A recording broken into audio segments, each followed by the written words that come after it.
Alright, muri yeZimbabwe kusangana kwatiri kuita zvakare ipo pano paZimbabwe update apo patinoda kupema first hand update anonga ari kuitika munyika yedu yeZimbabwe. So kana uri mutsva usabve pano usina kusubscribe, kulike nekushare. Sekuziva kwatiri kuita muri yeZimbabwe zvinhu hazvina kumira zvakanaka pakati papresident Emerson Mnangagwa navice president Chiwenga, sezvo zvatiri kuona kuti constitutional amendment bill number 3 iri kugazetwa oro planwa riri kuitwa riri kuplana kuti ringe richivharira vice president Chiwenga kuti wange vachiita successor wapresident Emerson Mnangagwa, because tiri kuona kuti CAB3 iyi iri kurongwa nezvigananda nakuda tagwirei navamwe vanhu vakasiyana siyana, because tiri kuona kuti veruzhinji vari kuda kuchanza kuti vange vachiita mapresident, sezvo tiri kuona kuti president Emerson Mnangagwa vari kuona kuti vakura vakufunga kugadzira palace yavo, vakufunga kuita monomutapa kingdom. So zvigananda ndo zvinobva zvatora take over sort of zviri kuitwa na Britain uko kutoti ana John Morrison ndo mapresident, ana King Charles ndo sort of like vanonga vava vana mono mutapa iwavo. Tiri kukombera muno munyika yeZimbabwe kutoti tagwire president King Charles anonga Mnangagwa, tokupa menzano sekuti tagwire ndi John Morrison, King Charles ndi president Emerson Mnangagwa vanenge vachigara kupalace kumount Upton. So tiri kuona panapa pari kunzi zvinhu hazvina kumira zvakanaka na the biggest journalist anonzi Hope Ching'ono endonga veruzhinji vanomuziva. So tira kuti tiwerenge zviri panapa muri yeZimbabwe tinyatse kuziva kuti nekunzwisisa kuti chii chiri kunyatsa kumboitika uye zviri kurevei, sezvo zvatiri kuona kuti masondo anouyayo vaMnangagwa vanogona kusaina constitution amendment bill number 3 rekuti akusisina munhu achatendewa akoro ane mvumo yekuti anga achivhotera president anonga kuvhotiwa nemaMPs kuparliament ikoko muri yeZimbabwe. Izvo zvakaitirwei?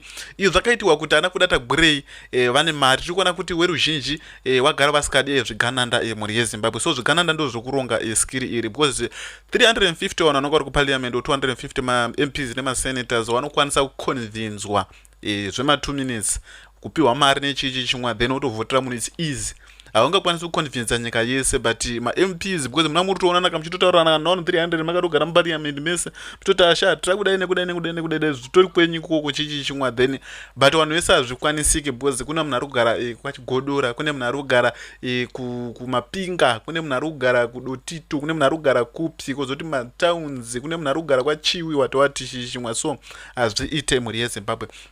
So tira kuti tiwerenge tese panapa zvanyorwa naHope Ching'ono tinzwe kuti zvinenge zvakamira sei. So tikuona panapa kanyorwa kunzi this week could become one of the most consequential moments in Zimbabwe post-independence history for 6 years after independence. Parliament is set to debate constitutional amendment bill number 3, a proposal that would fundamentally reshape Zimbabwe's political system and alter the way power of exercised and transferred. Ndofunga tiri kuzviona muri yeZimbabwe ndo zvikutaura panapa. Among its most controversial provision in the proposal to extend President Emerson Mnangagwa's term of office beyond 2028 to 2030, granting him an additional 2 years as a president beyond the 10 years limit currently prescribed by the constitutional. The constitutional as a stand limits a president to 2 terms of 5 years, each a maximum of 10 years in office. Ndo zvinotaka constitutional kuti 5 years then tikuona kuti izi zakuda kuextendwa kuti dziite 12. Hatisi kunyatsa kuziva kuti zvakamira sei muri yeZimbabwe. So tikuona kuti mapresident anonga ari kuuya, so which means panapa kuti 14 years munhu ari president. Dzimwe nyika dziri kutoita 4 years chaichai, handimozvo dziri kutoita 4 years tota because vanokoda kuti zvikasike zvichimhanya, uyu achiuya nemuono wake, uyu achiuya nemuono wake, uyu achiuya nemuono wake, uyu achiuya nemuono wake, zvinhu zvichingoenda zvakangosiyana siyana. So tiri kuona panapa ndo mashoko ari kunyorwa in office. This bill will put an end of Vice President General Chiwenga's hopes of ever become a president of Zimbabwe if it become law, because his political pathway will be closed.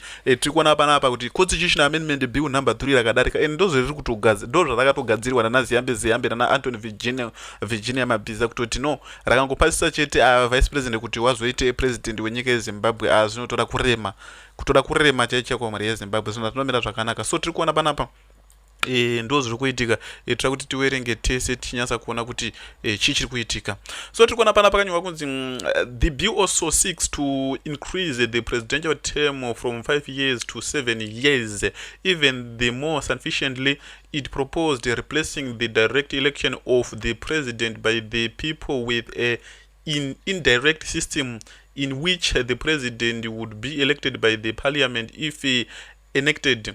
Zimbabwe would no longer cast a ballot directly for their head of state. Instead of member of parliament would now choose the president. Zvetinombotara zvaizvo muri yezimbabwe kuti no 1350 hautonetsi kuconvinza kana uri munhu ane mari kana kuti kuda tagwereva anogona kungoti mese mimi ndiro kutengera sort of like masense mese vanhu vari munomu kuti mundivhotere ndokutengerai nematwin cabe ani mazona. So otovhoterwa paya paya ndozvinongoda munhu chete, but tiri kuona kuti veruzhinji vanenge vasitori nawo mari dzina nguri dzekungobawa nekungoita sei. So tiri kuona pana pakanyorwa kunzi the proposed amendment go further than that. They will expand the number of individuals entering parliament through presidential appointment rather than a direct election, increase presidential influence over key institutional of the state. This would further concentrate power in the exclusive and reduce democracy accountability. Tiri kuona pana pa president vanobva vapiwa masimba akati nyanye. Bill iri rura kupa president masimba akati nyanye zvekutoti vanhu vaifanira kunge vari vanovhoterwa vaya vanenge vakuita zvekunongedzwa kunzi iwewe sezvakaita Shabangu zvezve. Shabangu akabvisa vanhu vakavhoterwa akachiita wekunongedza kuti iwewe pinda iwewe zvakazodai so iwewe pinda iwewe. So tiri kuona kuti chiratidzo ichocho chiratidzo chisiri right muri yeZimbabwe. So tiri kuona pana pakanyorwa kunzi if this bill becomes law of the current form, the consequences.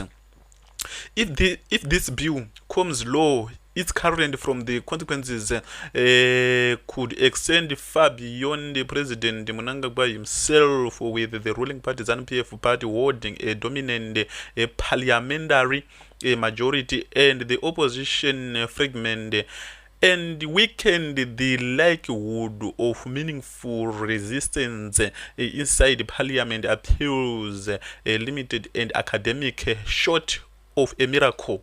The mathematics of the proposal are straightforward. If the bill passes this year, ZANU-PF will be assured of the president of the next muri yeZimbabwe uri makuru achakunywa president for the next 18 years muri yeZimbabwe without fear of any meaningful opposition.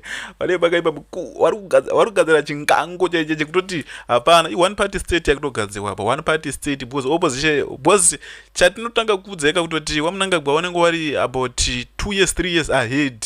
Vanhu vakatanga chibhiwi chavanenge vachisochironga kudhara vatanga kuti tichitanga tisingatanga kupasa opposition, then opposition yobva yapaswa. Sezvo zvetiri kuona kuti wangova nemapindiro kana sadhiki yacho yaita sei, because tiri kuona kuti triple C yanga iri opposition yacho yakasimba munomu yanga isinawo mastructures handi mazvona, yanga isina institution handi mazvona. So vanosondichamisa ndo waingozikanwa vari president chete, havice president wetriple C kwakusina, because taingoziva ka MDC yava Morgan Tsvangirai tiri vice president ndiani, vice president ndiani, secretary general ndiani and everything mupati zvinenge zvakamira zvakadai. Uyo waingoita zvekungoti takazopinda tozodai iwo wozodai ndoba wakaenda kunoroverwa kukoti, because vakati tipewo koti yakati tipewo institution yepati yenyu yakashayikwa muri yeZimbabwe. So pakashayikwa umbowo waShabangu akabudirira vakanzi handiyanga ari secretary general because mimi hamuna umbowo. So tiri kuona pana pamuri yeZimbabwe pakanyorwa kunzi if president Mnangagwa receives the additional 2 years, his tenure would extend to 2030 under the proposed constitutional framework. A successor chosen in 2030 would serve a 7 years term until 2037. Ndozvatatomborara kumusoro kutoti pana pakurwa 14 years baba president. If elected for a second 7 years term by parliament, that president would remain in office until 2044. muri yeZimbabwe panenge pakaipa kadi anenge ari vahwari president anenge ari kupinda 2030 anozobuda 2044 chimwe asi zvinotomira zvakanaka, zvinhu zvacho zvinotombomira zvakanaka. So tiri kuona pana pakanyorwa kunzi In practical terms, the means of that 2028 onwards, Zimbabwe will go for 16 years without a direct presidential election. The presidency would effectively and determined by parliament rather than by the electorate. Given the current political reality, this would be sufficiently strength the ZANU-PF ability to retain control of the presidency for decades to come, and also control this fiscus, which is the feeding through. Tiriona pana mhuri yezimbabwe news dzacho dzakati rebei, ndofunga muri kuona dzakadzika kwesoku dzakati rebei, ndofunga tiri kuona this is the picture yapresident emerson mnangagwa vari kuedzana masimba navice president constantino chiwenga. Zvinhu hazvina kumira zvakanaka, so tira kumboti timboone kuti vanhu vane muono upi mucomment section umu, timboone kuti nhauwa iyi yakanyatsa kumbomira sei, vanhu vane muono upi. So tiri kuona panapa pakanyorwa namegawatt ari kutiwo Zimbabwe headed for tough times, possibly a military coup if the bill is accepted in parliament. Ndo zvinenge zvatombo inonga pano kuzoitwa military coup, because zviya zvekuti kwanzi zvinenge zvekutotaura kana zvinenge zvitoshandi, because kana munhu achinzi anorova 14 years 2044 inonga yato coup, maplan ecoup zvapana zvana Mugabe zvasikashandika zvemaelection yachichi. Sa plan B yakangorwa coup ngoti munhu angodini angorwe pasi chimwa. So ndo mamira zvina zvakaita head I wins tells you lose kind of situation here pakatipira mazimbabwense ndi mukanyo wari kudaro kuti zvina zvinomira zvakanaka, and for sure zvina zvinomira uchi zvakanaka. Many people have died trying to defend Zimbabwe. Chokwadi ichocho ana madzibaba echanduka kuti mukati in the end of those loss is felt mostly by the families. Zimbos move on and few remembers the sacrifice on yesterday,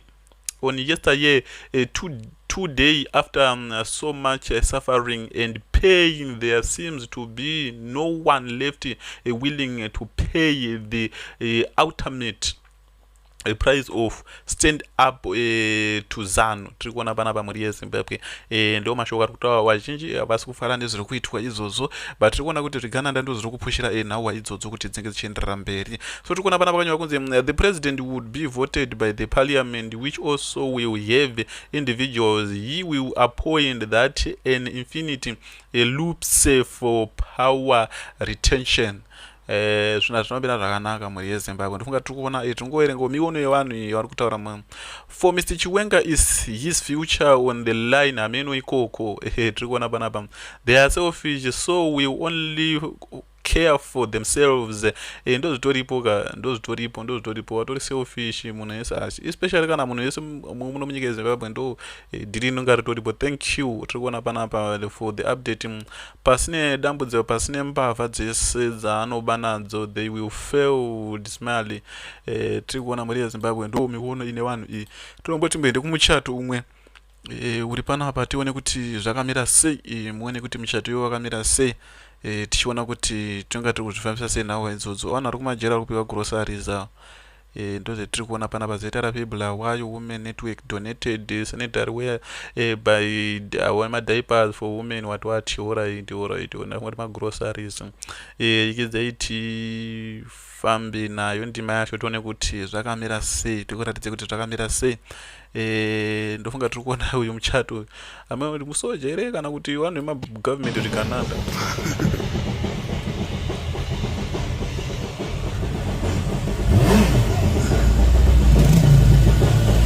Wape moyo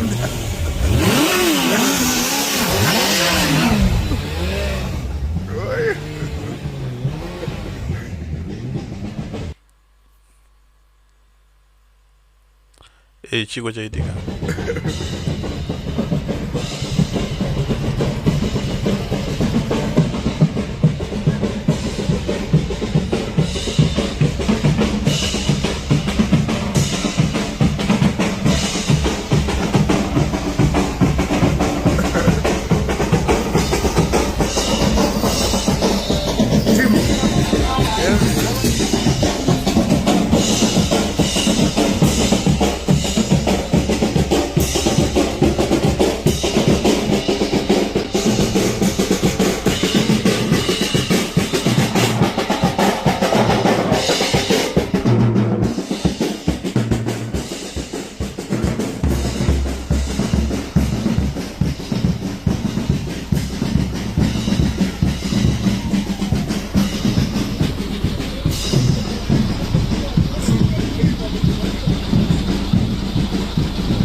pakaipa military iri kushandiswa nachivhayo kumichato chicho kana ndosaka kuda tagwerewa kuti takachibata kuti dzvi ende so for sure chakaborwa kunzi dzvi cheche kuboza vanonga kutazva vanoda kuti mari kando inenge irudini mari ndo inenge iri kutunga iye muryezi Zimbabwe so vanotoita vanhu zvavanoda chechete kutozwa kuda tiri kuona ma-ex combatants muryezi Zimbabwe havasi kufara nezvinhu zviri kuitwa napresident Emerson Mnangagwa apo patiri kuona zvinhu hazvina kumira zvakanaka ndo vanhu vakaenda kuhondo na-retired general Sigauke vakatoenda kuhondo vanhu ivavo but havachafariri ZANU-PF tiri kuona panapa muryezi Zimbabwe vari kuisa vaisazve sort of like ma-updates ekutoti waMnangagwa vangadai wabuda waMnangagwa vangadai vaenda because tiri kuona kuti zvinhu hazvinomira zvakanaka vari kunyora kuti as a retired lieutenant general Winston Sigauke Mapuranga, I say this with the weight of the liberation war of my shoulders. Mnangagwa has damaged ZANU-PF beyond repair more than Mugabe ever did. ZANU-PF is no longer serving the purpose of its liberation struggle. It has become a vehicle for personal power consolidation rather than the people revolution and fought for. Tikuona panapa ma-ex-combatants ma-retired generals ma-veteran havasi kufara nezvinhu zvese zviri kuitika muryezi Zimbabwe ndofunga tiri kuona ndo vari kunyora mashoko akafanana neaya so ndo nawo wanza taya takakubatirei panapa tiri kuona Rutendo Matinyarare hatisi kuzoti ari kutaura kuti kudini nenhauwa dzake dzaari kutaura because Rutendo Matinyarare ari kuda kunga ruda kuitisa vanhu handiti mti mama tati munobhadhira 1 wiki yekutanga then muchazocompleta imwe yacho ibva yapera before the end of the year saka ndozvawakabatirira wakomanawo. So if I do 1 million this week, it won't cause problems or it will cause you problems? Handizive mukoma because holiday and you know in system down dzinomboswitcha off katoziziva maaccountant. I make arrangements. So I think I can do another maybe 1 million, 1.8 million today or tomorrow. Okay, kana muchikwanisa kuita 2 mukoma ndotaura nawo ndonzwa because tomorrow morning, by tomorrow afternoon you'll have 1.8 million. Then I'll see what I'll do after that. Okay, but I definitely by mid-January to end of January, and then I pay just 7. What's the amount? 7 million. 7 million. 8 million. Yanga 8 million. Problem ari kuti hanzi iwewe hanzi inini ndakavapromisa zvandiri kutaura saka why is it hauchaita zvawakapromisa ndikati aiwa guys munhu wangu andiri kudhila naye ane machallenges ekufambisa mari saka uyo anonzwisisa muridzi wekampani problem yaakuitika is the lawyers vasina kupa manhingirikini mabonuses avo after they did the work. Okay, let me see what I can do. But I definitely will do 100,000 equivalent tomorrow. Let's see what I can do. All right, Mkom. And then tell me, Mkom, ningirikini mhuri yeZimbabwe tiri kuona ndinhau dzana Rutendo Matinyarare avo vakamira kuti masanction akabviswa muna 2024 so tiri kuona panapa Rutendo Matinyarare ari kunyora kuti so you want evidence that I removed sanction and that I had an agreement with the people who engaged me. For what was the gentleman in the recording committing to pay 8 million if I did not important work for him? What was the important work? Tiri kuona panapa ndo mashoko ari kunyorwa aya. Then also tell me why the president would send his son to instruct his advisor CIO head and his ambassador to seek me out to fight a sanction and promise to pay. Tikona panapa ana Rutendo Matinyarare nawo mari dzavo hadzinozobuda chimwe ndosaka dzakabuda dzimwe but hadzinozobuda dzisi ndosaka muri kuona kuti tonga sort of like wapandukira ZANU-PF but havatongori under ZANU-PF so ndo